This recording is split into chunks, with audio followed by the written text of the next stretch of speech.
welcome everyone to the next evolution. Tonight we are here to discuss the next evolution of education.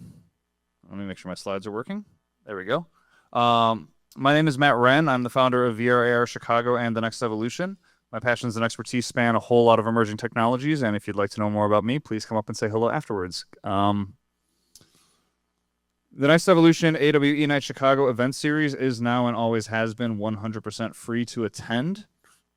With that said, it is not free to produce. So we will have this QR code up for a few minutes now. I'm going to leave it up for a few seconds in case anyone wants to scan. This is how you can support the event series. And also for the people on YouTube watching live, they can support the event series.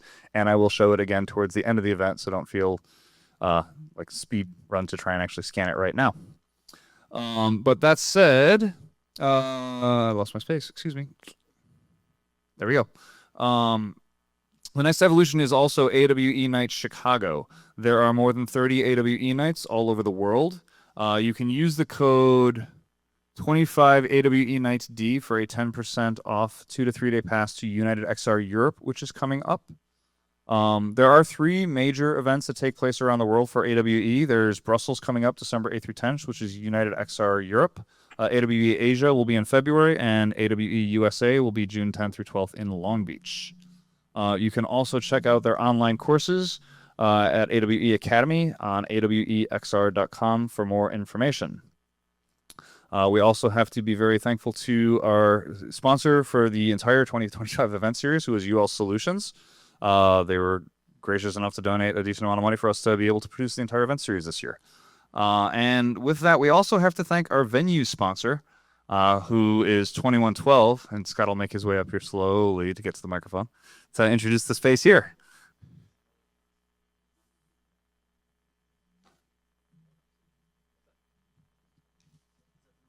I don't. Thank you all for coming out. So Scott Fetters, founder director of 2112. We just hit 10 years, celebrating bringing together Chicago's creative community. So we're doing a lot in the immersive space, and happy to be the home of VR AR Chicago, Chicago Virtual Production Group, and a few other companies. We're also bringing together music, film, fashion, sports, design, and lifestyle brands. We have a little over 100 member companies just in this space, and then we're surrounded by a much larger facility. It's band rehearsal, recording, production. I'll be around all night. Anyone who wants to come learn more, anybody in the virtual space, you can learn more at 2112inc.com. Thanks. Thank you, Scott. Go ahead. And we do have to, kind of special thank you to Andrew Towle, who is going to be our virtual host for the evening tonight, for coming in last minute. He actually found out today that he would be doing this. And so, Andrew, I'll kick it over to you to introduce yourself. Fantastic. Hello, can everybody hear me? Yeah, awesome. My name is Andrew, and as Matt said, I am filling in this evening, so if I screw it up, it's not my fault. But I am an XR developer. I've been working in the space for about 8 or 9 years. Got my start doing mobile augmented reality games and experiences, and in the last couple of years, I've slowly been making my shift into XR development with standalone headsets and mixed reality experiences.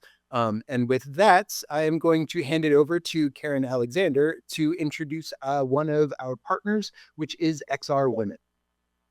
Okay, awesome. Thank you so much, Andrew. Really appreciate you taking over here. And we are also grateful to our partners, VR AR Chicago. They've been working with us for a long time to make sure that their programs have a gender balance when it comes to speakers, which I really appreciate and admire. I would like to say that we at XR Women now have 1,500 members from over 60 countries around the world. We have hosted 240 virtual events, some of them networking events, but most of them featuring speakers, women who are working in the industry. And it's a great community in which to learn from others, to make connections, And just to have that network to lift you up when you need a little boost, and to have some fun with by playing, with us on game night on Thursday nights, for example. So anyone can join. Anyone is welcome to join as long as you support our mission. You can go to xrwomen.com and sign up for free there. And we hold our events on Wednesdays. There was just one earlier today. We're also celebrating our 5th anniversary, and I might say a little bit more about that later when we're in the introductory phase. Fantastic. Thank you. So one thing I forgot to mention is that my colleagues and I are here in Frame, my virtual panelists, sorry. And the environment that we are in is Frame, which is a web XR platform, which means you can enter this environment on your laptop, a VR headset, or even a cell phone via a web browser. So with that, I'm going to hand it back to Matt, and we will get things started. All right, almost. We still got to go through a little bit more. This is a team sport. We do have to thank our partners who help us make this all work. Those being 1871, 2degrees.io, Envision, and Patched Reality. And we would be very remiss to not thank our beverage sponsors, Revolution Brewing and System Seltzer, who are providing the adult beverages for the evening. But with that said, we are here tonight to talk about education. And so immersive technology, like virtual and augmented reality, are transforming how students learn, practice, and connect with their studies. From exploring virtual science labs to rehearsing courtroom trials and delivering speeches in simulated auditoriums, learners are gaining hands-on experience in ways that traditional classrooms can't always provide. Schools and universities across the country are adopting these tools to boost engagement, confidence, and academic performance, offering students access to experiences that were once out of reach. As investment in immersive learning grows and technology becomes more accessible, education is entering a new era, one where learning is not just seen or heard, but truly experienced. Tonight's panel will explore how these innovations are reshaping classrooms and preparing students for the future and redefining what it means to learn. And with that said, I'm going to hand it over to Andrew to introduce Karen once again. All right, sorry about that. Thank you very much, Matt. Okay, let's see. Like many others working in the space, Karen Alexander is passionate about the ways that technology advances can expand creative possibilities and improve lives. She brings her background in higher education and her collaborative spirit to her work in XR, including to her roles as co-founder of XR Women Global and the Academy of Immersive Arts and Sciences. And with that, Karen, I'm going to hand it over to you. I believe you're muted, sorry. My apologies. Thank you so much, Andrew. And again, I am the co-founder of XR Women and the Academy of Immersive Arts and Sciences, 2 nonprofit organizations. XR Women just got our 501c3 status earlier this year. And so we're super excited about that. This has been a grassroots effort, and it has been an effort to grow this community, but I'm super proud of what we have done. As Andrew said, I do have a background in higher education, but I dove headfirst into XR back in 2016. And I would say I haven't looked back, but in a way I've always had at least one foot in education. It still is an important part of what I do. And some of what I have done is consulting for higher ed organizations on the adoption and implementation of XR.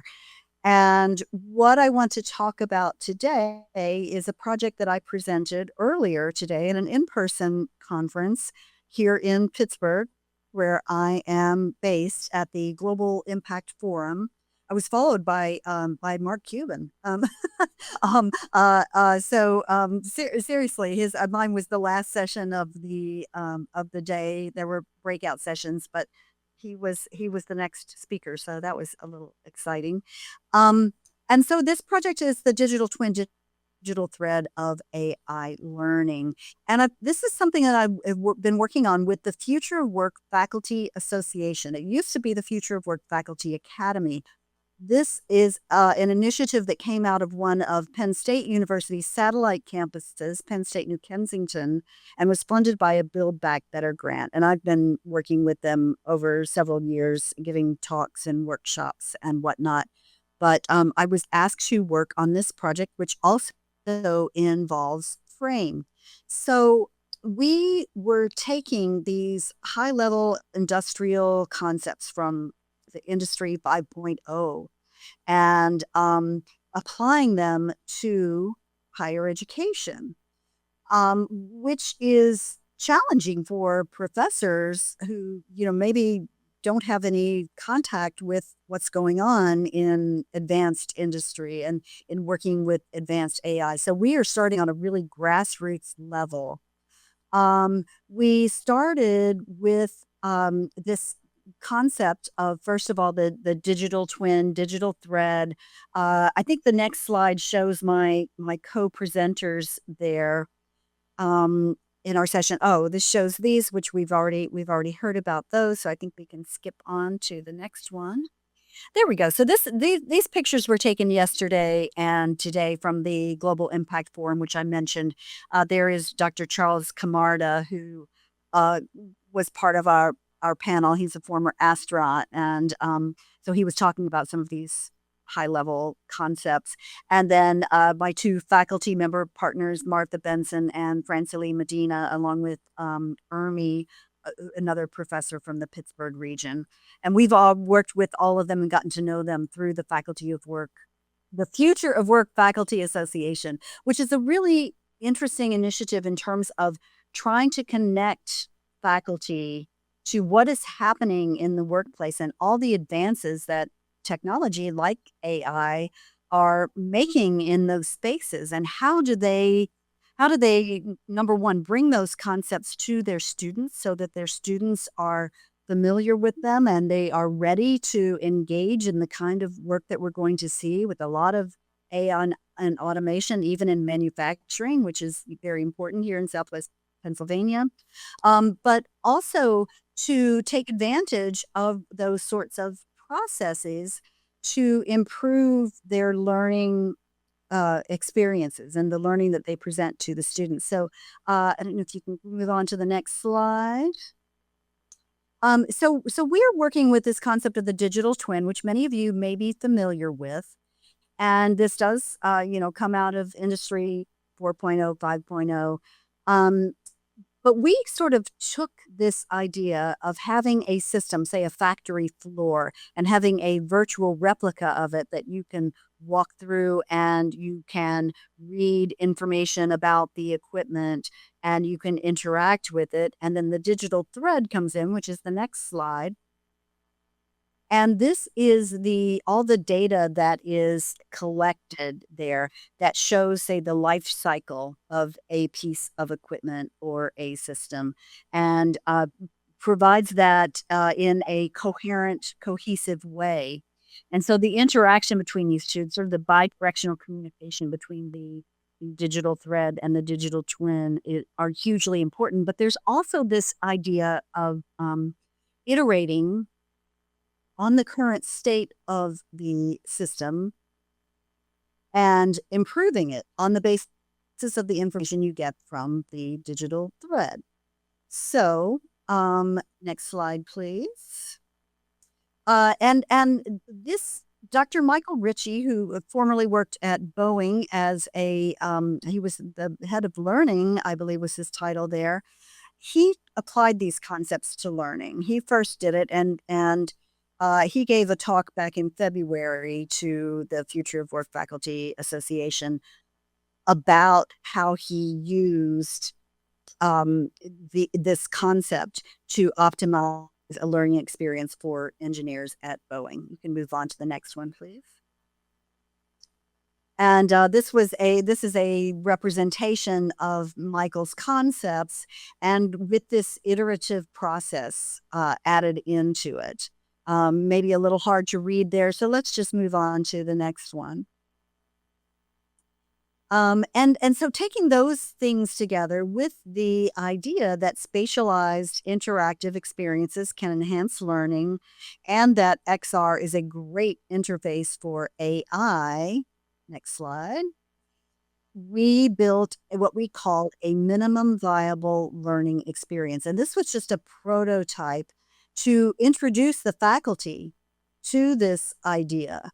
It's a digital twin of a learning environment. Now, we're using digital twin a little loosely there, but it's something that the students can navigate through and that data can be collected as they do so. Can you go to the next slide, please?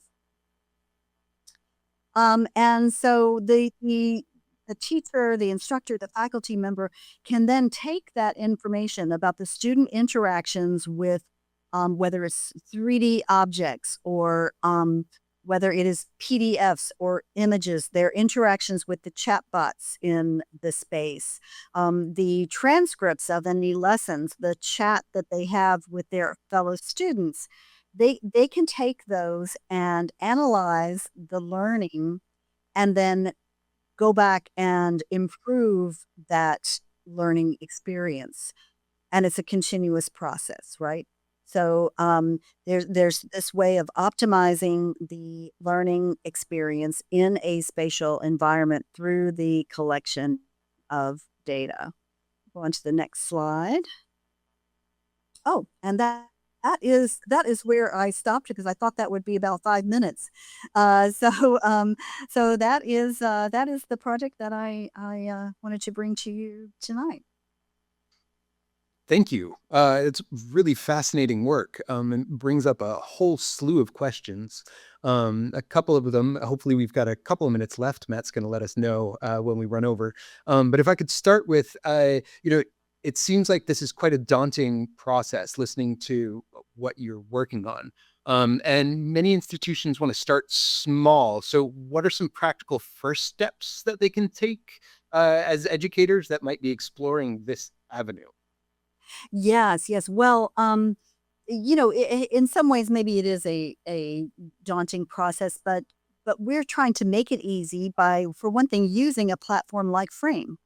As you mentioned earlier, or someone mentioned earlier, is a web-based platform, so easy to access. I will say that the analytics are a paid feature. They're not something that's available on the free account. However, a teacher or faculty member can go into a free Frame account and play around with bringing in elements that their students can explore and can learn about. So I think that this is a kind of an introductory level. The thing I think that maybe is more complicated for the faculty is collecting the data. And at this point, it's not all collected in one cohesive place, right? You have to extract some things from this place and a few from there. And then you have to work with the data and clean it up, and so that you can really perform that analysis on it. And that part, I think, is maybe a little more daunting than the actual creation of the virtual space. I mean, but I say that as someone who's been coming into Frame for a long time, and I do find it a pretty easy platform to work with. That's fantastic. Which actually brings me to something else that I took some notes while I was listening to your talk. And as we circle around, so the tools are getting a little bit easier, especially as we move into these industries, at least that you're providing. But can you circle back around to what Industry 5.0 is and how you are helping that move forward with XR? Oh boy.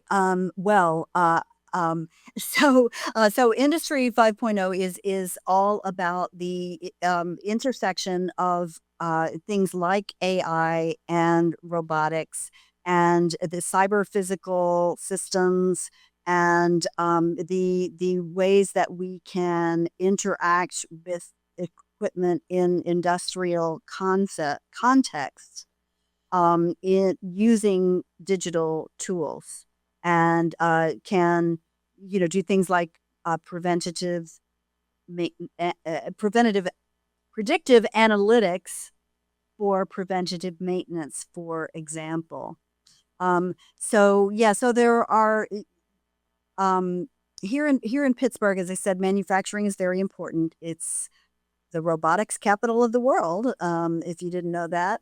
And so there is a real push to incorporate robotics and AI and XR into industries like manufacturing, in order to raise the bar for them and be more competitive on the global stage. Fascinating.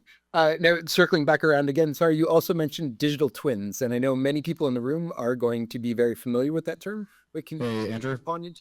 Oh, yeah. Sorry, I get carried away with these. Yeah. Sorry, we're running over time. We'll have plenty of time for Q&A, and we'll move on. But let's move on to Kaylee, please. All right. Thank you very much. Thanks, Karen. And Alexander. Okay, Matt, we are moving on then? We are. Okay, I'm sorry. So my apologies, folks. Our next guest this evening is Kaylee Seeley. I hope I'm pronouncing that correctly. She is the head of Immersive at Pearson Labs, leading immersive technology initiatives at Pearson's Immersive Strategy, with a focus on creating transformative learning experiences. Kaylee spearheads projects that blend cutting-edge technology with pedagogical research. And with that, I will hand it over to Kaylee. Awesome. Thanks so much. Hey, everybody. So happy to be here. As you mentioned, my name is Kaylee Seeley. I am head of Immersive within Pearson Labs, which, yes, is part of the global learning company Pearson that you may have heard of. If you haven't ever heard of Pearson, I can give you a quick overview. Basically, our mission is to help people realize the life they imagine through learning.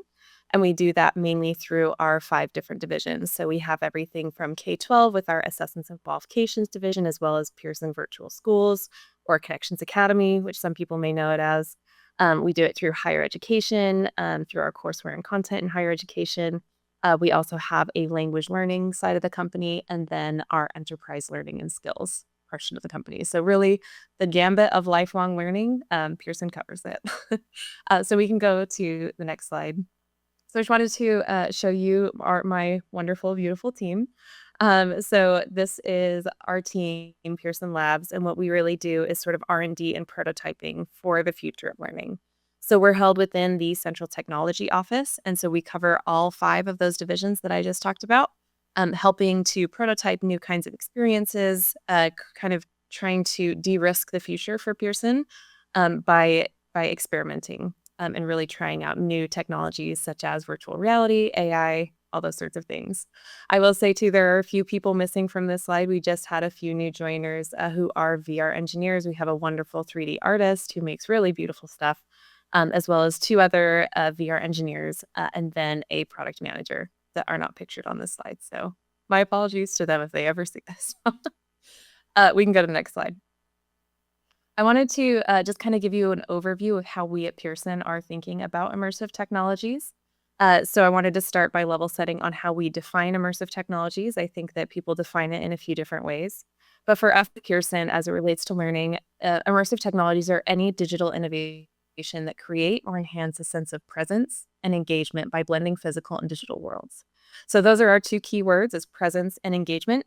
And we believe that that can be realized through what you normally think of as immersive technology, so virtual reality, augmented reality, and mixed reality. But it also includes things like virtual worlds, so things like Frame that we're in right now, right? Like this 3D virtual environment that you can interact with and walk around.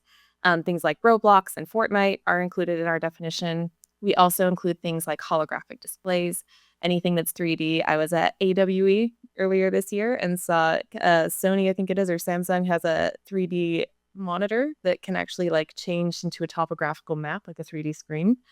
So that would be included because it, again, creates and enhances a sense of presence and engagement, as well as sensory technologies. So things like haptics and olfactory, immersive sound, all those sorts of things. So when I talk about immersive technology, I very specifically use the phrase immersive technology instead of things like XR or the metaverse, because our definition of immersive is a little bit wider than some people may think it is. So we can go to the next slide. So what that means for Pearson in our context, we really focus our approach to immersive based on 3 sort of key pillars. The first, and there's a reason it's at the top, is efficacy. So everything that we do at Pearson should be efficacious for learning. So that means that decision makers can trust in the efficacy of immersive learning because of some of the research that we're doing internally, and we can help build that trust for the industry as a whole.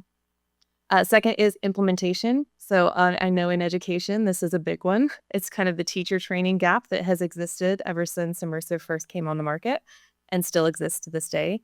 So really, Pearson can help build that confidence for educators in not only how to acquire the technology and how to use the technology, but then what content to create or what content to use in that context, which leads me to the third one, which is content.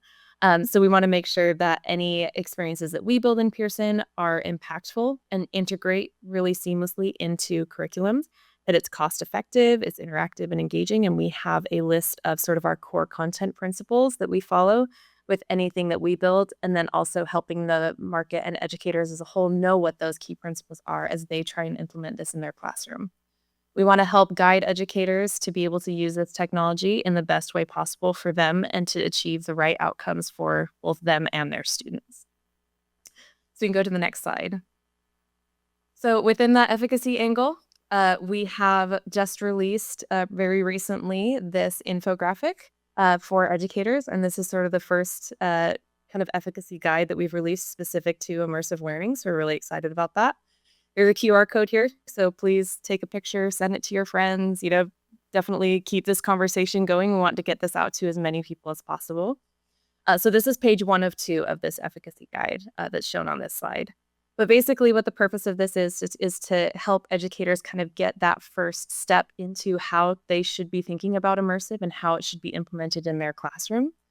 So all of the different considerations that exist in the immersive space that they can then kind of consider as they're implementing this technology for their learning and their outcomes. And then, we can go to the next slide if everybody's had a chance to get that QR code.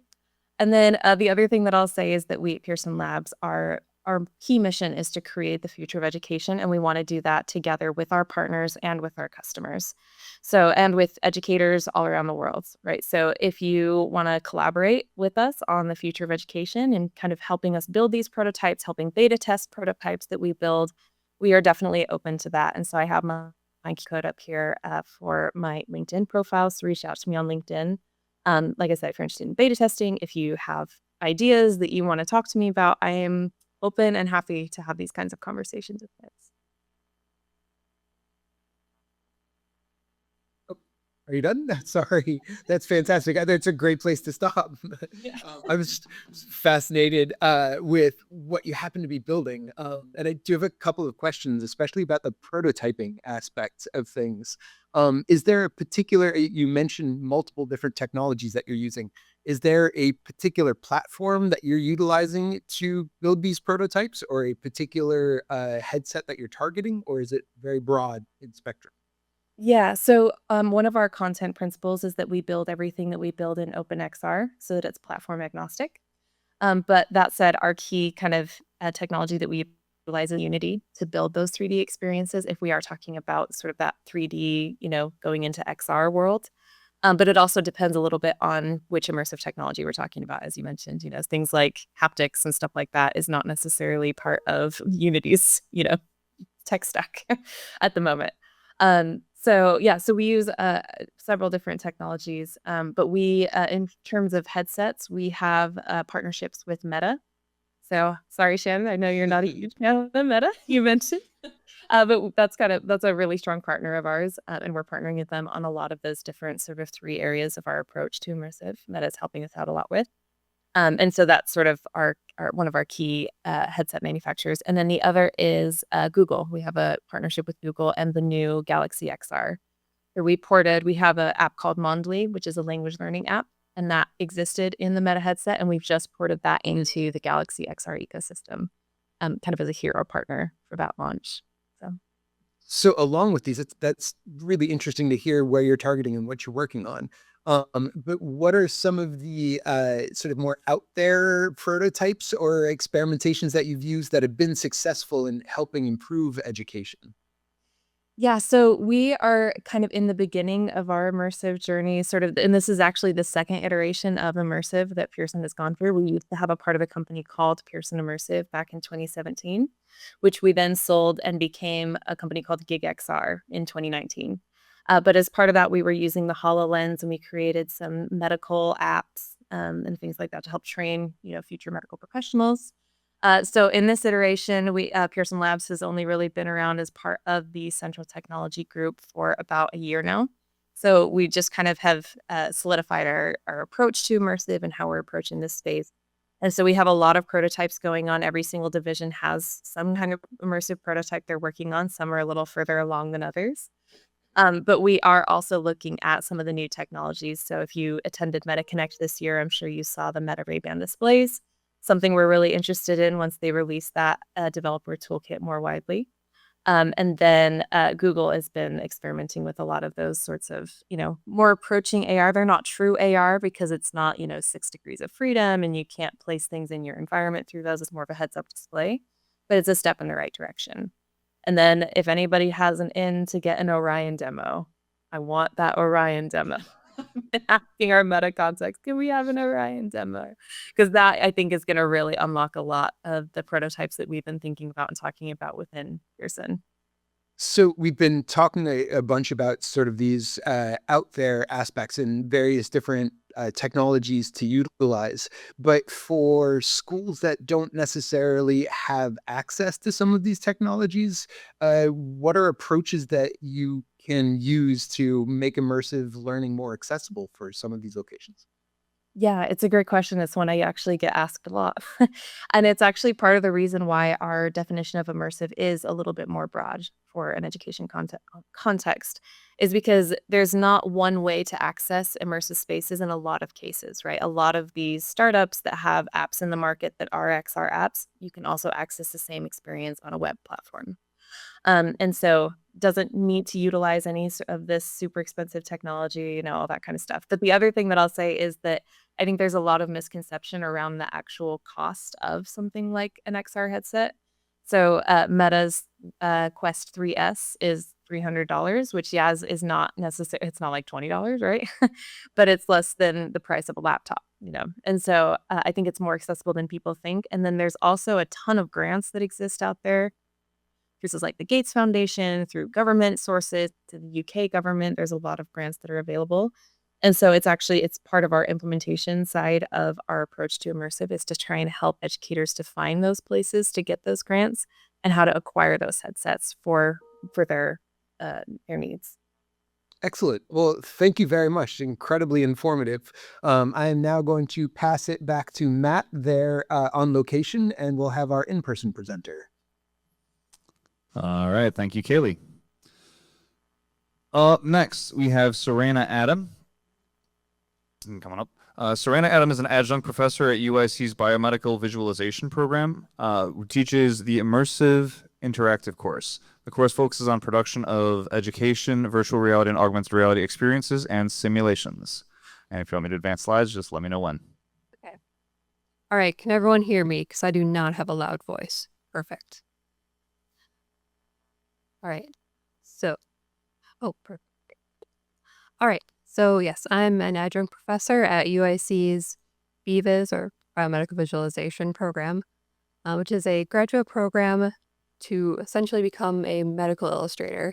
And one of the focus areas is in interactive media, whether that be e-learning, serious games, or what I teach, which is the immersive interactive. And so the goal of the course is to familiarize students with the hardware, software, and then the production process from pre-planning all the way through execution. And the next slide is going to be a video demo of some student work because they're the ones who are making really amazing things. Is this?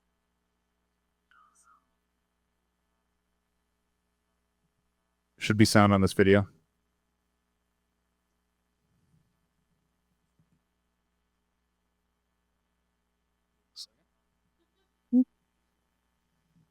Can you check if there's audio coming off the computer?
Yeah, so the first two are solo student projects. The very first one being to stay prove that you can do a VR simulation from start to finish, a little whimsical bakery simulator.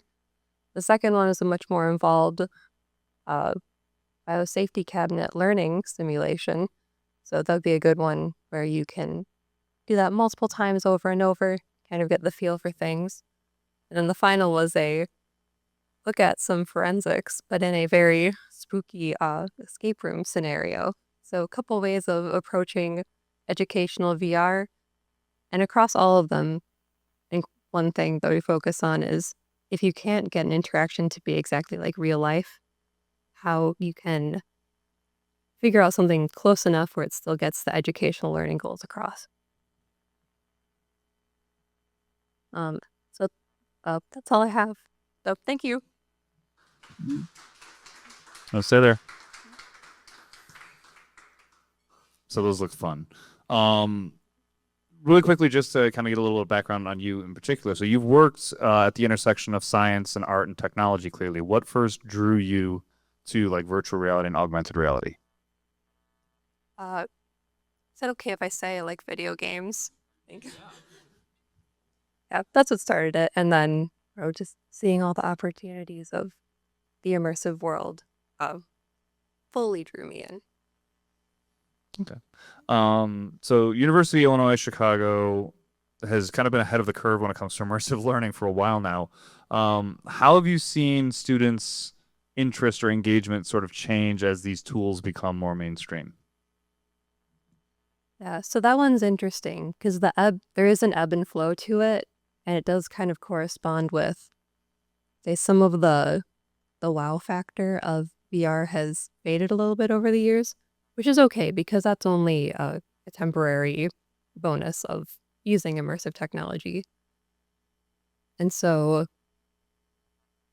think what I've noticed is the development software side of things has gotten a lot easier and a lot more accessible, but the hardware has kind of stagnated. Say Meta's makes it very difficult to get into developer mode, which, yeah. Okay. So, yeah. So let's talk a little bit about kind of like the pathway for your students, because we talk a lot about how immersive technology is useful for like workforce training, things like that. Obviously, some of your examples were related to workforce, but you're teaching students who are clearly hoping to have a career path creating this type of content. So can you talk a little bit about, their career path in terms of what they have to learn, how they learn it, where they go to work, who they're producing for? Yes. So part of the, let's say, the trend of maybe there being less of a wow factor with VR is I'm seeing less companies fully devoted to VR, and there are more companies who are having an immersive interactive division. And so those do tend to be larger companies. I think places like Mayo Clinic or larger hospitals would look into developing their own thing. So then they can have something that's in-house versus having to outsource to someone and then worry about compatibility issues. But otherwise, like sources of immersive interactive, say like larger hospitals, I think there is a pretty big need for like the government, as far as like military training goes, is another big money for that. Okay. And I guess just sort of last question for you, and then we'll come back up for Q&A from the audience. But the last question would be just, what's sort of one small, I guess, practical way that people could start exploring the immersive tools for teaching and learning?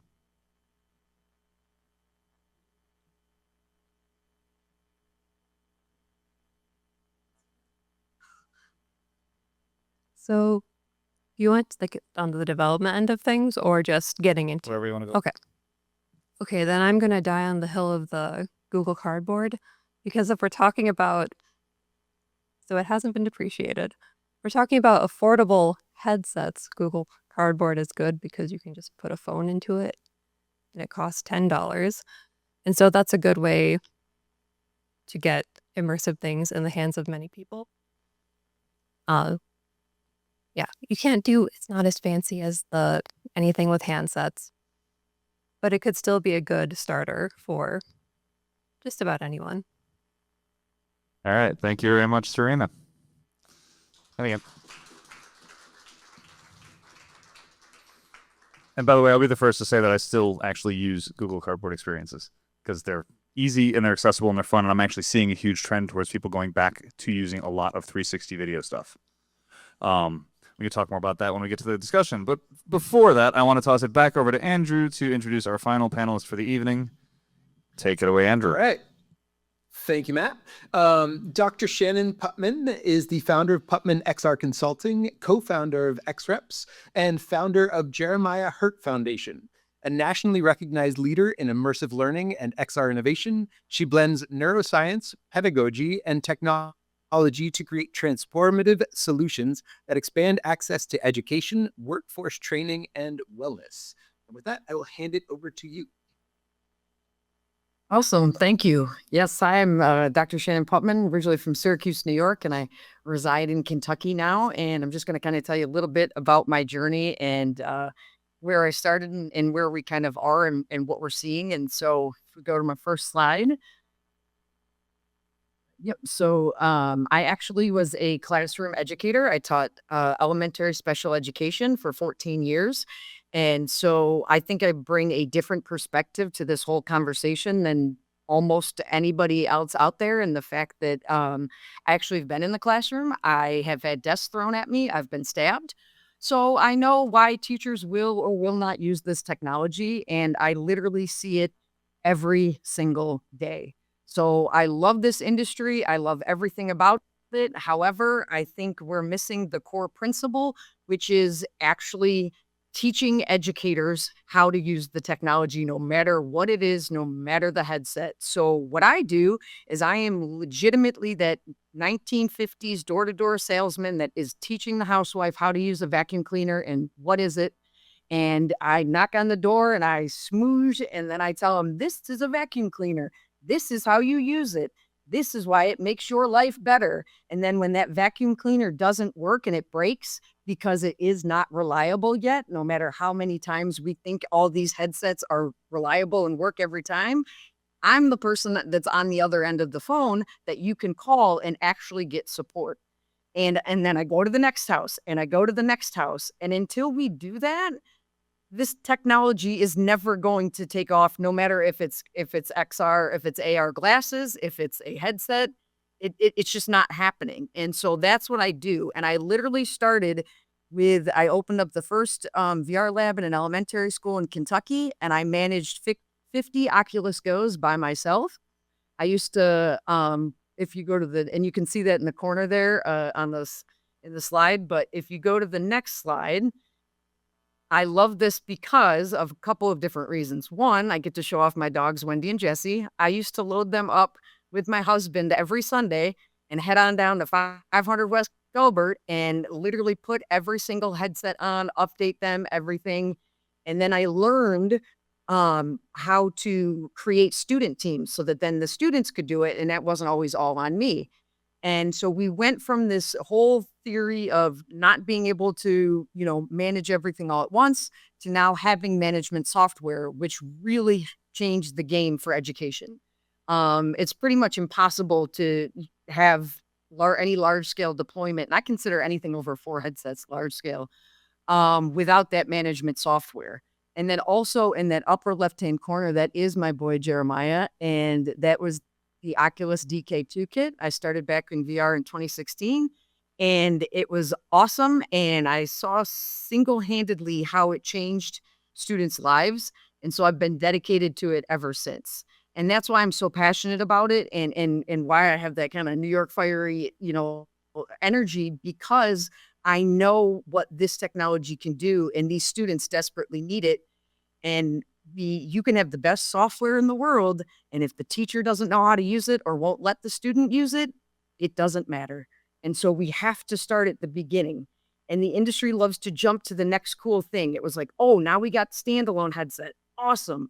Oh, now we've got hand tracking. Yeah, it's all about hand tracking. Okay, great. Oh, now we've got full color pass through. Yes, everything's all about pass through. Oh, now we got AR glasses. Everything's all about glasses. Like, I don't even talk about pass through or hand tracking with teachers because I'm just trying to get them to understand how to use their management software and deploy to their headsets. So I think if we just take the time to do the work, everybody will also see how wonderful this technology is. And so that's what I'm trying to do. And I then worked my way up. I expanded. The school district I worked in was JCPS. It's the 28th largest school district in the country. I got them to invest over $400,000 in VR right before COVID. And then I returned to the University of Louisville and I earned my PhD. I worked with them to integrate VR. And then I worked with the Kentucky Department of Education. And we actually did the single largest deployment of VR in K-12 American public school education history.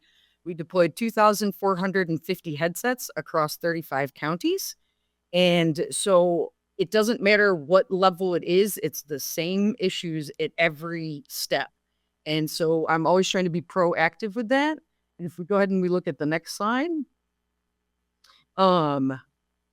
this is where we've kind of, like I said, we started there, and now we got here to where we're having so many unbelievable cool things that they can use.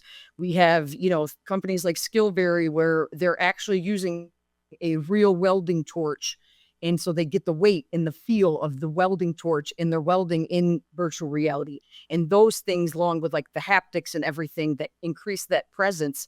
And so we know through research that when certain thresholds are met, the brain cannot distinguish between the physical world and the virtual world. And so that gives us fantastic power. However, with great power comes great responsibility. Hopefully somebody said it, pass the vibe check. And so we always want to be cognizant of that, and it can be very powerful for our students. So we want to make sure that what we're using and what we're doing is always putting the student first. And then go ahead with the next slide. Thank you. And so I'm always talking about this. How do we get to where we want? Because I've been saying that I think within 5 years, we're going to see headsets in classrooms like we have Chromebooks now. And that's the goal. And that's what I'm trying to do. And so there's certain ways that we can go about doing that. And I got to respond just because you called me out on it. I'm not a fan of Meta in education because of how they do things. I'm sorry, they do not make it easy to integrate into the classroom, and they could, and I want them to be successful. So that's why it's frustrating. Also, there's a lot of hidden costs and things that people don't talk about. So yes, a Quest is $300. However, that does not talk about Horizon Services, the software that you have to pay for if you want more than one headset on an account. That does not talk about the $100 fee per headset per year that you have to pay unless you get a special deal. So when all of that is said and done, the price of the headset between a Quest and a Pico isn't what people think it is. I completely agree that it's way more cost effective than what people think, but there's so many things that happen that make it, that all these decisions that need to be made, that educators have no clue. And so then they're getting technology that doesn't work for them. And so that's why I always try to be that guiding voice to let them know. I don't care if you get a Meta, a Pico. I want you to get what works for you. You just need to know what you're getting into. And so, yes, I know it is for the lifetime, but it doesn't, but that takes that headset up to $400 right there. So it's a little misleading. But also accessibility. I think that's another thing we're really missing. And being a special ed teacher, that was always very passionate for me. And so I included these pictures to show. So that's my friend's son, Noah. And he, and had that in the first picture, that's him playing VR. And what you see is it's his brother playing, and it's him watching, because he's basically paralyzed from the chest down. So he couldn't play VR. He just got to watch his brother. And I'm like, no, that's not acceptable. So what we did, as a co-founder of XReps, we created a functionality in our software that utilizes voice recognition and head tracking. And so he could play the game just like his brother, and he was actually able to be a quarterback and for the first time in his life. And so when we work in those things like XReps, which is a software that was designed by a classroom educator for classroom educators, it's grounded in neuroscience research. And so you play as an American football style quarterback, and you answer cognitive-based questions. And so I'd say we train a smarter player on and off the field. And then also the last component that I really want to talk about with that is critically important to me. And I appreciate everyone letting me tell this story. So that boy that you saw, Jeremiah, that was my boy, man. He would come in the morning. He'd be like, Miss Shannon, I'm not going to punch anybody in the face today. And he meant it. And I'm like, I absolutely believe you, Jeremiah. And then he would get mad. And of course, he would punch somebody in the face. And other teachers would say to me, well, he needs to learn to control that. I'd be like, do you look at somebody with diabetes and tell them to make more insulin? And they're like, of course not. And I'm like, exactly. But because it's the brain, people don't want to believe, they think that you should just be able to control that. And so then they would say, well, if he does that in the real world, he's going to get in trouble. I'm like, of course, explaining a behavior does not excuse a behavior. You still have your consequences, everything. But if he knows and we know what might be triggering to him, when he might get upset, situations like that, we can try to be proactive as opposed to reactive. Well, at the time, I didn't have anything like XREPs. And so we had, point sheets, social stories, those kind of things. But everybody makes the right decision when they're calm. I'm sitting here right now and I'm not going to, give anybody the bird. But if you cut me off in the parking lot, it just might come out. So the only way, so I started doing a lot of research on it. And I found that the same parts of the brain that fire when you're competitive are the same parts of the brain that fire when you're upset and when you're angry. And so with X-Sharps, what we do is we actually put you in that competitive mode. So we get you out of your seat, we get you crossing midline, you're activating both sides of the brain, your heart rate is up, you're sweating, all of that adrenaline is pumping. And then boom, you throw a pass that doesn't get completed. And now you've got a fan in your face telling you, you suck. So now your brain is fired at this high alert state. Now you have to make the right decision. And if you don't, we as educators are right there to help talk you through it and instruct you on methods to make the right decision. So we're putting the brain in the right state to make meaningful meaningful behavior changes. And the reason that's so important to me is because Jeremiah was 18 years old. He graduated. He was going to start college in January, and he was going to dinner with his girlfriend. Some 17-year-old kid said something he didn't like. He responded instantly. That kid took out a gun, shot him in the chest, and killed him. And so for me, this is not a game. This is very serious and very meaningful to me. So that's where that passion comes from, because I don't want there to be another Jeremiah. And the way we can do that is with this technology. So that's why I want people to be able to use it. And that's why I'm in Pike County, Eastern Kentucky right now, working with teachers actually in the classroom with them, teaching them how to actually use this technology. And so that's me. That's what I love. And I thank you for letting me share his story, because every day that I say his name, it's another day that somebody has heard his name and he's not forgotten. So thank you for that. And I just love all of us, and I love what we're doing, and I'm honored to be a part of it. Thank you. Incredibly powerful story and a phenomenal background in XR education and neuroscience. And along those notes, with that background and with all of this research that you've done so far, where do you see this technology moving in the next 5 to 10 years, especially in terms of, access, neuroscience and training, and real world learning outcomes? I think we can absolutely get there. And I think we can get to where we have headsets in the classroom, like we have Chromebooks now. And I think the more user-friendly it is, and the more people start to understand what immersive learning is and what a 3D model even is.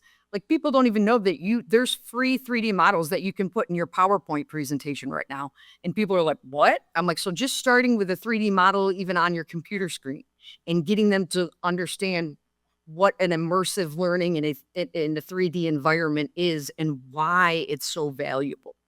And so the more we can do that, the more we can encourage them. And the analogy that I use with educators right now, and we'll get there, we will, is that we have a bunch of amazing educators who have finally figured out how to use their overhead projector. Here comes SmartBoard, baby, saying, hey, I've got this interactive technology, and it's going to make your life so much better. You just need to relearn how you do everything.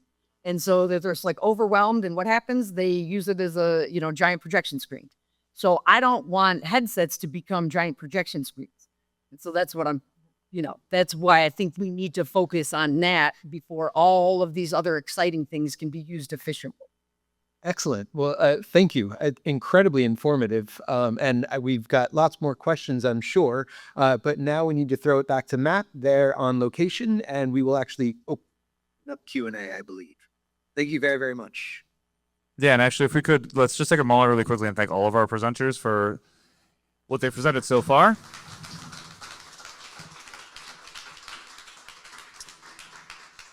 And with that, I'm actually have our live presenter come back up to the stage, grab a microphone, and I'm going to explain how Q&A works. So I was supposed to have this up when I thanked all of our presenters. So this is how Q&A is going to work, because we obviously have people here in the live physical space, we have audience in the virtual space, we have audience watching on YouTube.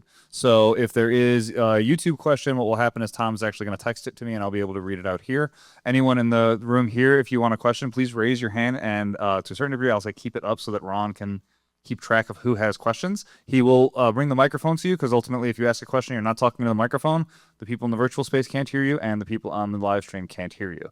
You can direct your question at anybody or all of us. It's up to you. For our presenters, feel free to actually engage with each other and take the discussion. We would ask that you don't talk too long.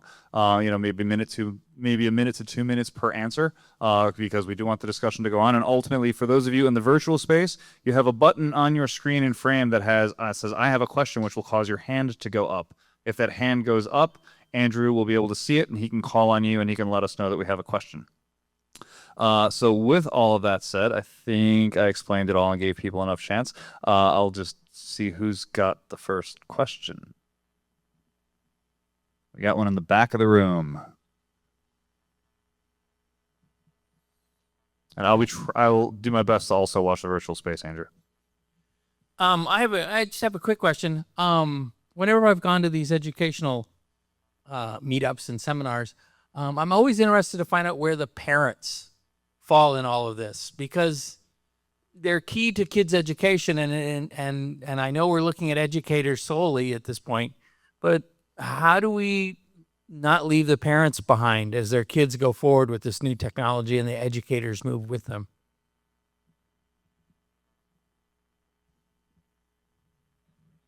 Who wants to take that one? I can start the conversation. So we're doing an interesting pilot right now with our virtual schools business. And so this is remote learners, right? Homeschool learners type thing, but through their district. So it still is, through a regular school system, but they do all their learning at home. And I can't talk too much about sort of what that pilot looks like. It hasn't officially started yet. We're still working on some logistics around it. But we're really interested to see that very thing, right? Is that we're having to get parents involved at that level, because these students are primarily at home. So I think that especially in the future of education, sort of as you think more about the homeschooling kind of demographic, which is growing in a huge way with the current administration and has been growing for several years, that it's going to be interesting to see how we can involve parents more in that process. But I think that that's kind of a difficulty that we need to solve as educators and as, people like Pearson. How do we bring parents along that journey? Because they are central to their child's learning and is becoming more and more so as we kind of get into the future.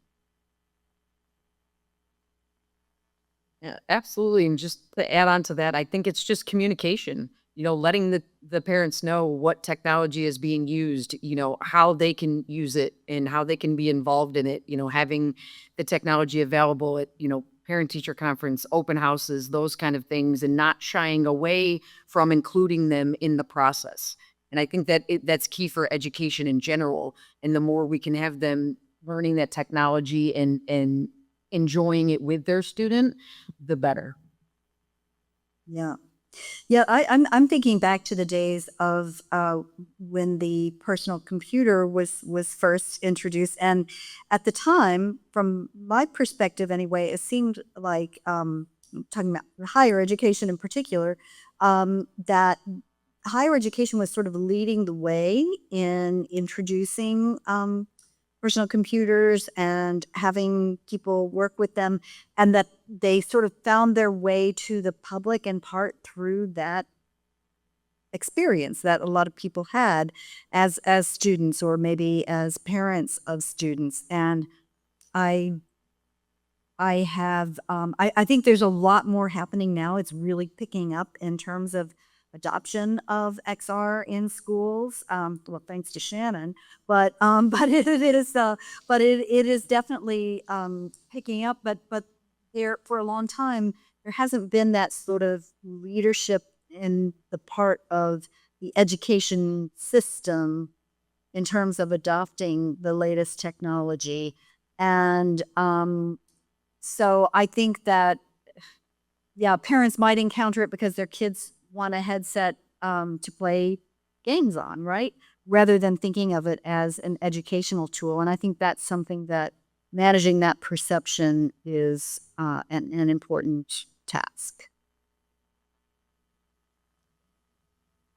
One thing I'll just real quick show of hands for people in the room. How many of you have I'll say K through 12 aged children? A few of you. Okay. In public school systems in the Chicago area. The reason I'm asking this is because like I recall, at least the impression I got from when I was growing up, is that parents maybe occasionally heard something about what was happening at the school, and that's what it was like. I get on average 4 text messages a day from my kids' schools nowadays. It's to the point where it's excessive. Like it really is. It's almost hard to actually keep track of everything that's going on. So if anything, it has really flipped from being underinformed to almost being overinformed about everything that is going on. And so, the thing I'll just bring back to this again, I usually don't try to jump into the conversations, but I did deploy a solution to middle school in the suburbs. I won't say exactly when or what it was about, but when I kind of took a survey of the kids in the class, like, okay, how many of you ever used VR before? It was about half.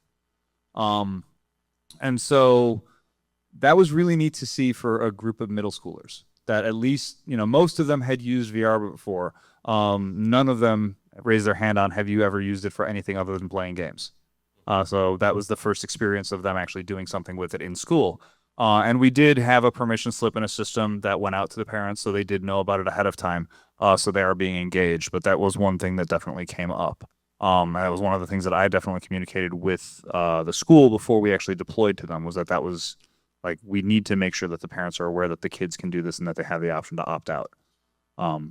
So I know it's coming. I know that is, like I said, schools are over communicative at this point, if anything. I don't see any more hands up at the moment. Oh, we got one in the front row here. Hi. So I just noticed that a lot of you are in the education space, of course. And just I was interested in scaffolding. So especially learning, and especially as technology we mentioned is just moving at a very rapid pace.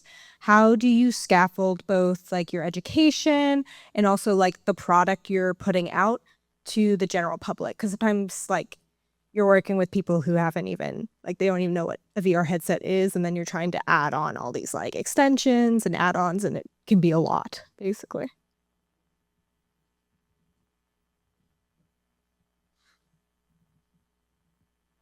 I will say that I think that platforms like Frame, these web-based platforms, and there are others that can be accessed through a desktop in order to become more familiar with 3D environments and immersive environments is important. That is a sort of a stepping stone into more fully immersive headset VR 6DoF experiences. So I think giving more people that sort of experience is a gateway into them accepting more fully developed, more fully immersive ones, I should say.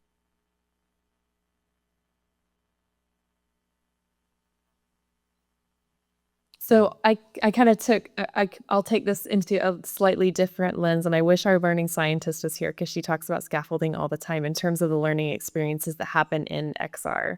So one of the ways that we approach XR at Pearson is that we don't believe that XR is going to replace a traditional learning system as a whole, right? It's meant to augment. And so in any learning experience that we develop in an immersive context, we want to make sure that students are prepared for success within that immersive context. And we also want to make sure that the cognitive load isn't overwhelming for that student, so that we're not introducing the concept and giving them a test and, having them display something all in an immersive experience that might be brand new to them.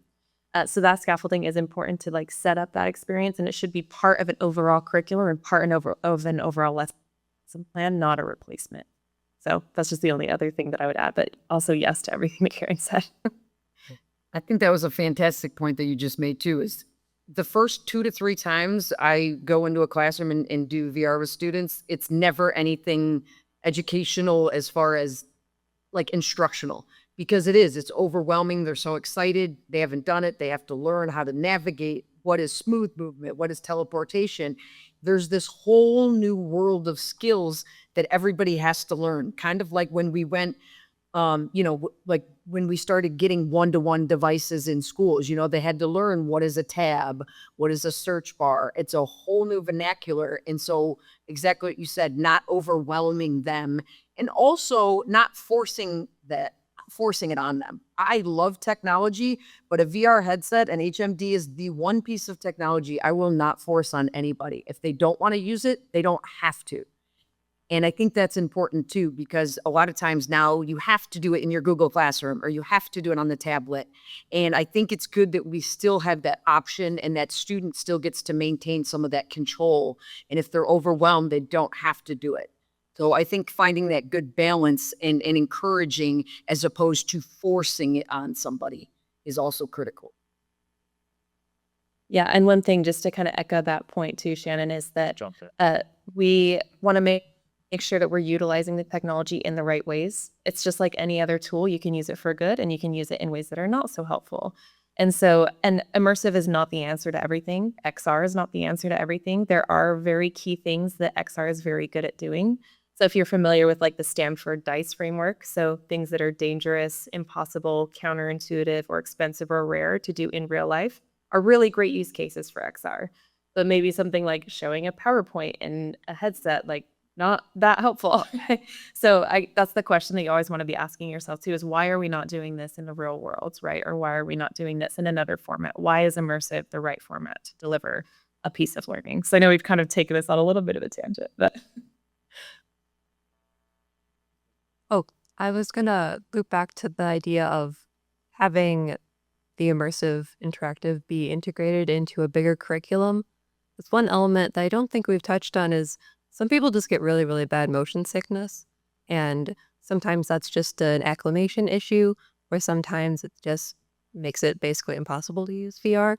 And so having the immersive element be just in addition to a fully integrated curriculum is really helpful, and also just offers like different accessibility and different modes of learning for people so they can learn best. For the original question for like scaffolding information in VR, the ways I've seen it done for the more surgical things have either been the door-to-door salesman, where it's at like a conference and there are tech people there to get people set up and kind of troubleshoot on the spot, which is great, but like not very efficient. Or I would say within the development side, any VR thing, it needs to have a very basic tutorial at the beginning, like these are your hands, these are the buttons, this is what you can do, just to kind of get you into the virtual body so then you can start doing the cool things. So I'm actually going to throw a follow-up question towards you on this a little bit, because you touched on something. And this is something that I remember I faced when I was initially doing some development for, I'll say, corporate training type work, but in industries that I didn't know. And so obviously we had to learn what the material was before we could create content for it. On the illustration side, how much expertise is actually required of the people who are creating the content towards the subject matter? Say, students are laughing. No. A good amount of expertise is needed. Usually there's a content expert that you can talk to and get a feel for. You could present an idea. Is this like good enough for a surgical simulation? And they might come back and go, oh no, it's actually more like, I don't know, that's not what a bone saw sounds like, kind of thing. But as medical illustrators, we do a lot of research and have to have a pretty good handle on the science, so then we can understand how to translate it into a virtual environment like efficiently and with good fidelity. Did I answer your question? You did. I'm curious if any, as I say, all of the other presenters chime in if they want to, just in terms of what you've seen in terms of requiring subject matter experts to create the content versus, I guess, somebody who's a developer that's not a subject matter expert being led by one down the path? I think one of the things that I've noticed, I think it also depends on the audience and the user and how it's going to be used. So how a practicing surgeon uses a software might be very different than how a surgeon that is teaching other surgeons how to do surgery is very different. And so keeping that in mind and having those content experts, but then also when you teach how to use that technology, it allows people to use their skills and what they bring. And I always say, you know, we want the educator to still be the lead and have them have their creativity. So you don't always have to have an app for that. And so that's kind of the magic of what we do as educators. You know, like when I had a teacher ask me, hey, we're doing money skills. Well, there was no VR app, let's teach money, but there was a fishing game called Bait. And every time you caught a fish, you earned stars and money. And it turned into one of the best lessons we've ever taught because it allowed us to get to higher order thinking, which is that magic zone, you know, like they caught a fish and it was 10 pounds and they earned 100 points. Well, how heavy do you think it would need to be to earn 200 points? And so that's when you know what you're doing and have it, you can use it in different ways. So I think those experts that have that creativity and that ability in knowing what the audience is going to be using it for is also really important to understand as a part of what the content is being used for. Excellent. I'm looking for other hands to see a question. People are like raising. Go ahead.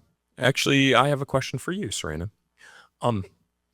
So I was curious if the BViz program tracks career placement, and what kind of success are you seeing with that? 88% right now. So yes, and 88%, yeah. I couldn't hear you. Oh, 88% from our last cohort. I think it was 94% for the last year. We're required to track career placements for every year. thank you. That's pretty impressive. That's really good.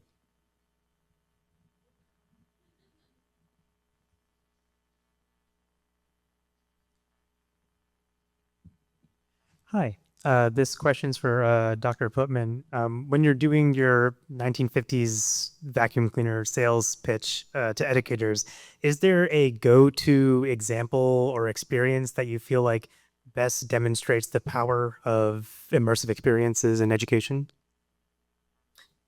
Yeah, that's a great question. I think, again, it depends on the audience. So if I'm talking to a special education teacher, I talk about the first experience that I did in VR where my student had autism and his family had never been able to go out to dinner because it was too overwhelming for him. And so I went and filmed with a 360 camera, and it took us 6 months, but every day he had to make it 60 seconds longer in the experience. And then after those 6 months, he made it for an hour and minutes at O'Charlie's, which is a big restaurant here in Kentucky. And so, but if I'm talking to a general education teacher in high school, I might go to something like XReps or something like Engage that gives you more bang for your buck. That's also a big thing that you got to think about is the budget. And so it's that give and take between I can get a software that is basically works right out of the box and you don't have to do any type of learning or, there's not a huge learning curve, but you can't, change it if you want to. Or, here's this gives you a little bit more freedom, but if you've never used the technology before, you're already overwhelmed and it has a big learning curve, I'm probably not going to suggest that one because it's even more overwhelming. So knowing your customer is really the biggest of finding that hook for them. And so it's just learning about what they want and then having a large repertoire of knowledge of different software that's available. And that's one of the great things that's happening is we're seeing so many wonderful things. So having an option like Frame where they can use it on their Chromebook and cross-disciplinary. So now like when, the shop teacher has VR and then the home ec teacher sees it and it's like, well, I want that. Well, we've got something that works for you too. I think that's the biggest key, is showing how it can be used for no matter what subject you're teaching.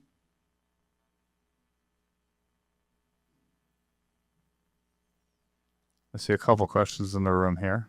I don't know if anyone else wanted to jump in on that. No? Okay.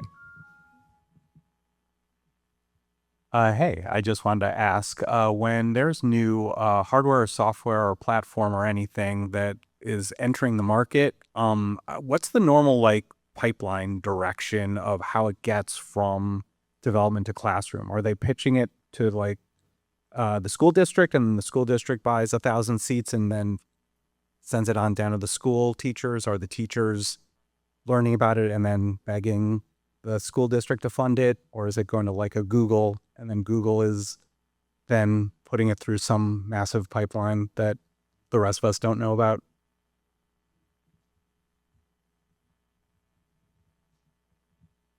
Now, I think there are a lot of different ways in which educational institutions come to adopt this technology, and sometimes it is a grassroots effort. There's a teacher who realizes the potential of this kind of technology for education, and they start introducing it in their classroom, and maybe they convince some others to adopt it, and they advocate for it at the administrative level.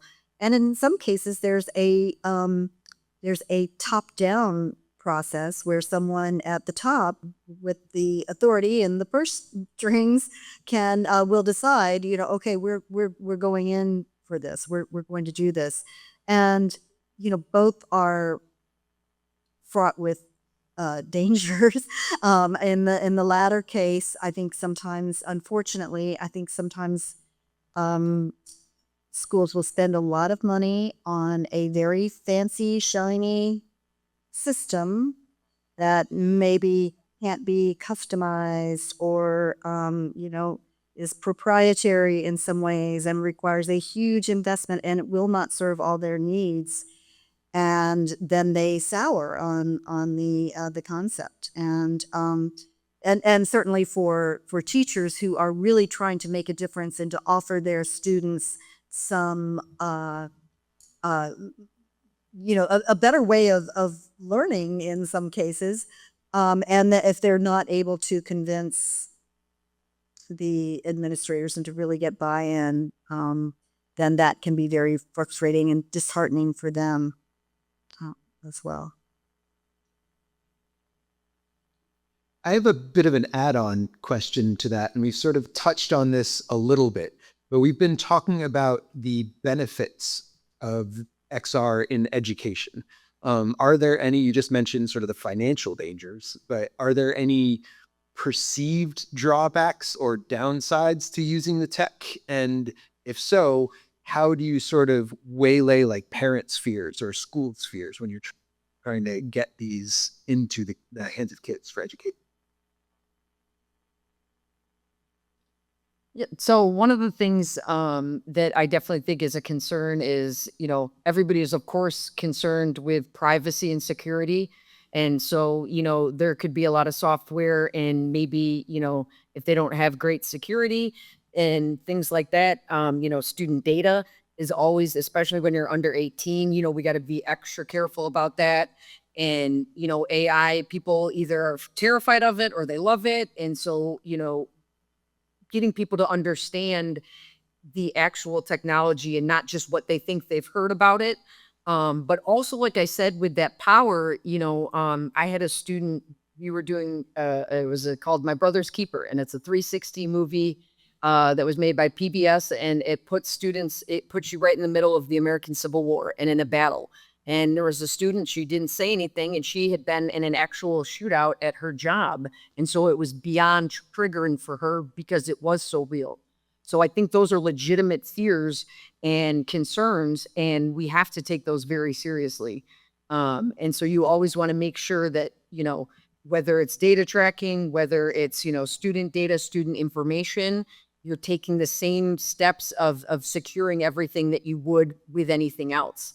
And there was this false narrative that VR wasn't safe for kids under 10, even though there was absolutely no medical research whatsoever that said that narrative got put out there because there was a certain company that in order to have their social media account, that's how old you had to be. And so fighting that narrative too still goes on. There's still people that are like, well, it's not safe. Like, that's not true, but you can't convince them of it. And it's their child. And so I get it. You want them, to always be secure. So those fears are definitely there and they're legitimate. And so it's our job to always make sure we're up to date with the most current research and everything that is out there so that we know we're sharing the correct information as well.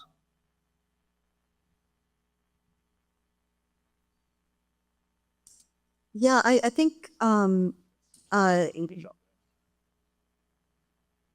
we all know that teachers are overburdened and underpaid and underappreciated, right? But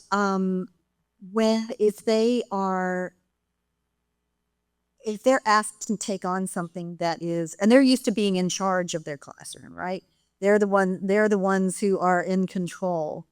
And when it comes to something very new by this, it can be really challenging for some of them to take it on and to have their students see them do something wrong or fail, or that I think helping educators understand that they can learn with their students and they don't necessarily have to be the ultimate expert on this, but if they can help their students along on a journey that is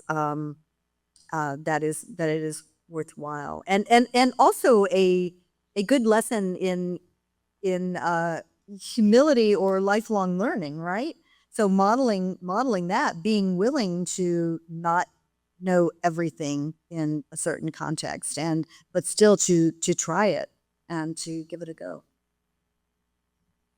And I know we have another question in the room here. I'm going to let Charlie get to that in a second. But one thing I want to do is echo something that Kaylee said earlier, which is, and this is something that I see all the time, VR is not the answer for everything. And a lot of times when you start to show people the technology, they start to think, oh my gosh, we could do everything with this. And having been in the industry now for over 10 years, I see some really dumb use cases. Like people trying to do things, if you think putting PowerPoint in VR is bad, I mean, trust me, I've seen somebody who wanted to augment a PowerPoint that had no reason to be augmented. And it's like, okay, so why do you want to make this more difficult to access?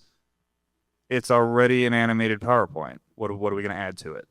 So there's things like that come up, and yeah, that actually is I'll say that's one of the dangers of this technology, because when you come across a bad use case, and there are some that have made it out there and have been, frankly, very popular bad use cases, and then they don't work, and then people look at the technology and say, well, this doesn't work. It's like, no, it does work. It was just a really bad thing that you just looked at. And that is one of the dangers, because it does take away from the people who actually would have good use cases and things that could be solved in a better way. So that is, I would think, one of the dangers that gets brought up.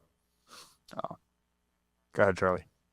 I go to a lot of tech meetups, and I was listening to this, and I love all the information we were getting. I think this is a really good one. And I've noticed there was something missing tonight. I don't hear anybody talking about AI at all. And I'm just curious to the panel, does AI play any role in immersive learning and VR and in Were you ignoring Karen's presentation? No. Go ahead, Karen. This was yours. Yeah, I was going to say, it's funny too, because I almost brought up AI earlier and I was like, oh, that's a whole can of worms. That was a whole tangent and I didn't want to take everybody off topic. But yeah, I think that when we talk a little bit about the expense of creating XR experiences in education, and how we prototype a lot of our experiences does rely on AI and those AI use cases. So you have applications like Meshy, for example, that can create 3D models with just a few words, right? And that can really speed up the development process as a whole. And then the other thing that it can do in education is this personalization, right? So for some of we're working on some digital AI tutors within like our language learning space, so that you can actually have a conversation with a digital human tutor. Still an immersive technology, doesn't have to be in a headset, but it could be in a headset, right? And you're unlocking a lot of personalization that is then more engaging when you add that immersive lens onto it. But yeah, I definitely want to hear Karen's too, because she did talk a lot about AI in her presentation. Yeah, sure. Yes. Well, yeah, so I described, kind of collecting that digital thread and using AI to analyze the data to uncover hidden patterns in behavior or in interactions. But there was also the presence of AI chatbots in the virtual environments. And you can do, I'll just, since we're in frame and this project that I talked about earlier was in frame, you can train the bot, and then there is a toggle you can put on to restrict the bot's answers to the knowledge that you have provided it. And so it's not drawing on, there's at some level it is drawing on its training, but it's not going outside and searching the web for other information. So you have a little more control over the kinds of answers that it would give to a student. And that could be especially important for education. If you wanted to make sure that it didn't provide a wrong answer, but if it was drawing from just the material that you gave it, you could do that. And of course, yeah, you can create all kinds of, you can create 3D objects and skyboxes and worlds with AI. There's so many things you can do for it in the creation process. Did I see a question up front or no? Hi. So I am, or currently in between, but I am a VR designer. So I have a question about what I see in the industry is a lack in assessment tools. So I do have a background as a teacher, which led me into my own immersive black hole. And now I am where I am. And one of my biggest peeves was the lack of attention to how are we tracking data? What does it look like, not just in VR, but in mixed reality, immersive? Every teacher has their own method of tracking. So I guess my question is, what are some metrics for success for a learning platform of some kind, but between VR, mixed reality, and I'm trying to think, augmented reality, all of the different modalities. So, yeah, we were talking about just VR for a while, so I want to throw in the other ones too. So yeah, this is still about VR, but there was a rubric developed by Mina Johnson Glenberg, a educational psychologist at Arizona State University, who's done some really cool research on VR and its effectiveness for learning. But she developed a rubric called Quiver. I believe it's QUIVDR, or it's QUIVRR. That's the acronym. But that was designed explicitly for VR, and I maybe that's a model for more rubrics of that sort to be developed for other kinds of experiences. Yeah, I love this question. Do you want to come work for Pearson? She said yes, by the way. Come talk to me. No, so I think that overall in the assessment space as a whole, assessment is the very last thing to change in education, and education as a whole is one of the last things to change, right? But the reason is because with an assessment, especially because of the assessment, it's really difficult to be anything in that space, because you have to prove all of these psychometric, parts of it. You know, you have to be able to prove that a student can get the same score every time they take this particular assessment. And so that's why assessment has largely remained unchanged for as many years as education has existed, right? So I think that one thing that we can do to start kind of pushing that space a little bit is to start in the formative assessment space and then get the trust and the validation through those formative assessments to then become a summative assessment tool. And I think the other thing is, since this technology, it's not new technology, but it is newly kind of blown up in the world, is that there's so much data that you can get from VR that's different from the data that you can get from MR, which is different from the data you can get from an augmented reality experience. And we're in a moment where we're just flooded with all of this data and no one really knows how to parse it out or what to do with it or what it all means. And so I think that like our learning science researchers and some of our other assessment researchers and psychometricians are starting that work of sort of wading through all this data, figuring out, okay, well, how do we use this to authentically assess things like teamwork, right? Which is something that's been going on sort of in virtual world side of things, so not necessarily VR, AR, MR, but using Minecraft to test things like teamwork and collaboration. And you're seeing these sorts of talent assessments popping up in the workforce of them getting a task that is an immersive task that then they parse the data out and can find all of these different like nuggets of wisdom. But you're overwhelmed with all of the data that we've never had access to in education before. And so it's all about trying to figure out what does all of this mean and how do we get actual measurable outcomes from this flood of information and numbers. So I'm going to jump in real quick here, and I'm going to warn our presenters to just be ready for final thoughts. So if you want to start thinking about that now. Are you familiar with the term XAPI or SCORM? A little bit. Okay, so these are basically frameworks for tracking training data, performance data, and like it's basically a way to track assessment. If anyone who's ever built anything for a learning management system, you're pretty much using one of those two frameworks for how you transfer the data. I will say that I've built several virtual reality, augmented reality, and mixed reality experiences that were sending data directly out over XAPI or SCORM. And the data does not necessarily, it wasn't even like what you're doing on a quiz. It was literally, you know, in one case in the VR, it's did you look at the right thing? Because we can track where you're looking. So did you actually turn your head to look at this thing? And if you did, that sent a call out to the XAPI to track they looked at the right thing. How they performed on a particular task. Again, we can say, okay, hey, if you turned the wrench and you turned it the right way, there doesn't have to be a did you turn it the right way question. We can just track that you did it and send that out as a success metric. So I will say that stuff has been built in to a lot of VR and a lot of AR. Again, there's really not much difference in how you build it into the two things. There's a lot of different things you can track. There's a lot of different things you can do with it. But how you build it in really doesn't change between the different modalities. You can do it in AR, you can do it in VR. It works the same way. To the point where at a platform level, there's a platform that the military uses called MOTAR that actually almost has a system around this already for how you effectively put training in immersive technology and track the performance metrics out of it. They've basically built a platform that came out of the Air Force called MOTAR, if you want to look that one up. But yeah, this is something that I'll say has been in the development of XR for a lot of years.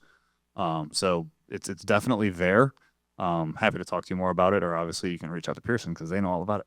But with that said, what we're gonna do, because we want to make sure there's time for networking and for demos. So it is time for closing remarks, and here's how this works. I already gave all of our panelists a little bit of a heads up, but each panelist will have about, say, 20 to 30 seconds to give a closing statement.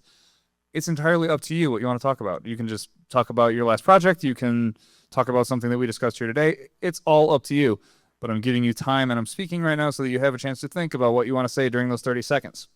After each of the presenters gives their 30 seconds, Andrew will give his, I will give some closing remarks on my side. We'll go to some housekeeping. And then after that, oh, by the way, I'll call the order for the finals. But after that, we'll do some real basic housekeeping. And then this space doesn't close. We have a demonstration in the back of the room. We still have snacks. We still have drinks. Networking is probably the most valuable thing that can happen at these types of events. So please talk to the other folks that are here, talk to our presenters, talk to the folks who've been working in the space for a while. We're happy to answer any questions. We'll connect you with all the presenters since we have all their contact information. But with that said, it is time for our presenters to give their closing remarks, and I'm going to start with Shannon. All right. Oh, did she say Shannon or Karen? Shannon. Oh, Right. I wasn't sure. I would just like to end with the thought of two things. One, I never ever change the way my students learn. I change the way I teach. And it's my job as an educator to figure out how they learn and then how to make the content accessible for them. And that's what my role and responsibility is. And lastly, I would say be good, do good, God bless, and go Bills. Sorry, I know you're in Chicago, but I had to. Yeah. All right, Serena. I'm bad at these. Okay. So thank you for having me. It was a great experience to speak with everyone. And for the future of VR, I would like to see more accessibility in platform and headset cost-wise. And I think that would be the best way to integrate into educational curriculum. But I think we're on the right track. So thank you. Have a good night. All right. What about Karen? all right. Well, one thing I would just want to ask you, Matt, is what was the name of that platform the military is using again? Motar, Motar. It's by a company called Dynepic. Okay. Yeah. So, and I think I want to say that some of the things that we've been exploring here, like assessment, and I think we're at a different place. We have finally, those of you who have been in this space for a long time now will know how what a challenge it's been, as well as how exciting it has been. But we used to have to explain to people what VR was. And I think we're now at the point where it has made inroads into the general public, the minds of the general public, as well as into education, that we're at it. We've stepped up to a different level now, and we have to be thinking about these kinds of things, like, you know, how do we conduct assessments in XR across the board, and work on that kind of level. You know, we have leveled up, and it's exciting to see, and it brings with it a new set of problems and things that we need to work out beyond just convincing people that this stuff is not only cool, but it can be useful. All right, Kaylee, you're last. Awesome. I hate going last. No. I think that a common theme sort of throughout today, and I've loved this conversation, and thank you again for inviting me to participate in it. But I think a common thing that we see pop up over and over again is that it takes a village to do all of this stuff, right? Education has been a lagger in adopting new technologies for years and years and years. And I am somebody who has a very internal locus of control rather than an external locus of control. And I'm a firm believer that each of us can play a part in bringing education into the future. And that future is now. And we need to really pull education along with us and really help this industry move education forward. And we all have a part to play in that, no matter kind of where you are, what industry you're in, if you're a designer, if you're an educator, if you're even just a parent, or even, you know, just part of this community as a whole. There is a role that you can play. And I think that we all can kind of take action to bring the future of education to students around the world. All right. At this point, I'm going to say thank you to all of our panelists. You guys can relax. You're done. Oh, but Andrew's on the spot. So, yeah, if you want to give a round of applause to all of our panelists.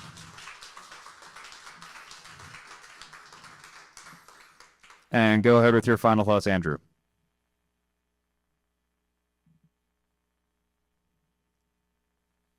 Andrew, can you hear us? Sorry about that. I just lost audio for a second. That was very strange. I'm assuming that I have 30 seconds to first, like Matt, thank this panel. This has been a phenomenal conversation. It's been really interesting to hear how you're all using XR for educational purposes. And second, it really hits home for me coming from the sort of games and entertainment side of augmented reality. I've always been searching forwards to make it more concrete. and a usable technology. So it's really exciting to hear how it's being adapted by so many people and being brought out to folks. So thank you again. All right. So I'm going to actually do something I did again at the beginning. So how many of you are first time here? All right. So what I'm going to talk about here is the fact that, and this speaks again to what we're talking about in terms of getting people into this technology and having people understand this technology. We've been running this event monthly for 10 years, approximately. Are we at 10 years? We're at 9 years, right? 9 years right now. So we're approaching 10 years that we've been running. Yeah, 2017. So we're approaching 10 years that we'll have been running this event monthly. And it's gotten to the point, like pre-pandemic, there were points where we were having over 100 people in the audience at every event. Post-pandemic, we have crowds about the size of what you're seeing today. A couple of bigger ones, depending on the topic. But that said, it's amazing to me now, I'm 10 years into the technology and 8 years into this event series at this point, how many people I come across who have still never used the technology, never tried VR. I stopped counting several years ago at 1,000 people, having like, I put 1,000 people in their headset for the first time. And that was, again, years ago. We've done more since then. When you get to see stuff like that and then you take it a step further and say, okay, cool. Now, how many of you have done something besides played a game? And okay, there goes 70% of the people who've tried VR have never tried anything other than a game in it as well. They don't realize this is a tool. So this is a huge awareness issue, because, alluding to two things that our panelists said, I don't think that this technology is the answer to everything, but I do think it is an insanely powerful tool, particularly for learning. And I want to see that being used because it adds a level of accessibility. It adds a level of the ability to provide customization that is more difficult to, like, customized learning that is more difficult to deliver today, I guess. In kind of a standard classroom setting, there are things you could do in VR that are really difficult to do in large group lessons. And so that's what I want to see, some of those capabilities unlocked at a larger scale. And I think, frankly, it falls on those of us who know what we're doing and who have done this for a while to make sure that people are going to adopt it. And so that's pretty much what I want to go with. I'll stop there. With that said, I promised that this was coming at the beginning of the show, so I'll say again, we hate asking for money, but this is a free event. And so we have our QR code here. This is a way to support the event series. I'm going to leave this up because it's going to be on the YouTube, and it'll be up pretty much for the remainder of the evening. With that said, we do hate asking for money, but our goal is to keep this event free and accessible, so that we can strengthen the XR community and, frankly, get this word out to more people. We do realize that sometimes it's difficult for folks to make a financial contribution. Karen said it really well. We know teachers are massively overworked and underpaid, so I'm assuming some of the folks in the audience are educators. That said, if you can't contribute financially, then please just share the word about this event series. Let people know that there are things that they can learn about how they can advance the technology. Next month, we will be talking about VR in training. Training has been a topic. I don't think we've gone a year that we did not have training be one of our monthly topics, because it is, frankly, the most widely used, most widely industrial use case for the technology. So we'll be covering that again in December. We are going to focus this time around providing actual sort of case studies like XR, the ROI of XR in training. That's going to be the sort of bent that we're taking on training this coming month.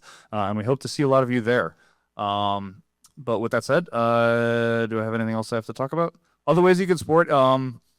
Thanks, Ron, for jumping in at the last second and running the microphone for Q&A, as well as doing our check-in. Go ahead. Yeah, if we missed anybody on the check-in registration, it is important that we count our audience. So come catch me after the event, and we'll get you checked in. And thanks, Ron, for helping check people in. And thanks, Tom, again, for manning the massive control station there in the live stream and watching all the Q&A and frame and audio and all of the fun stuff that it takes to actually run an event like this. But with that said, we hope to see you next month. And at this point, we're going to get back to, having some more snacks and some refreshments and networking and demonstrations. So thanks again for being here. Hope to see you next month.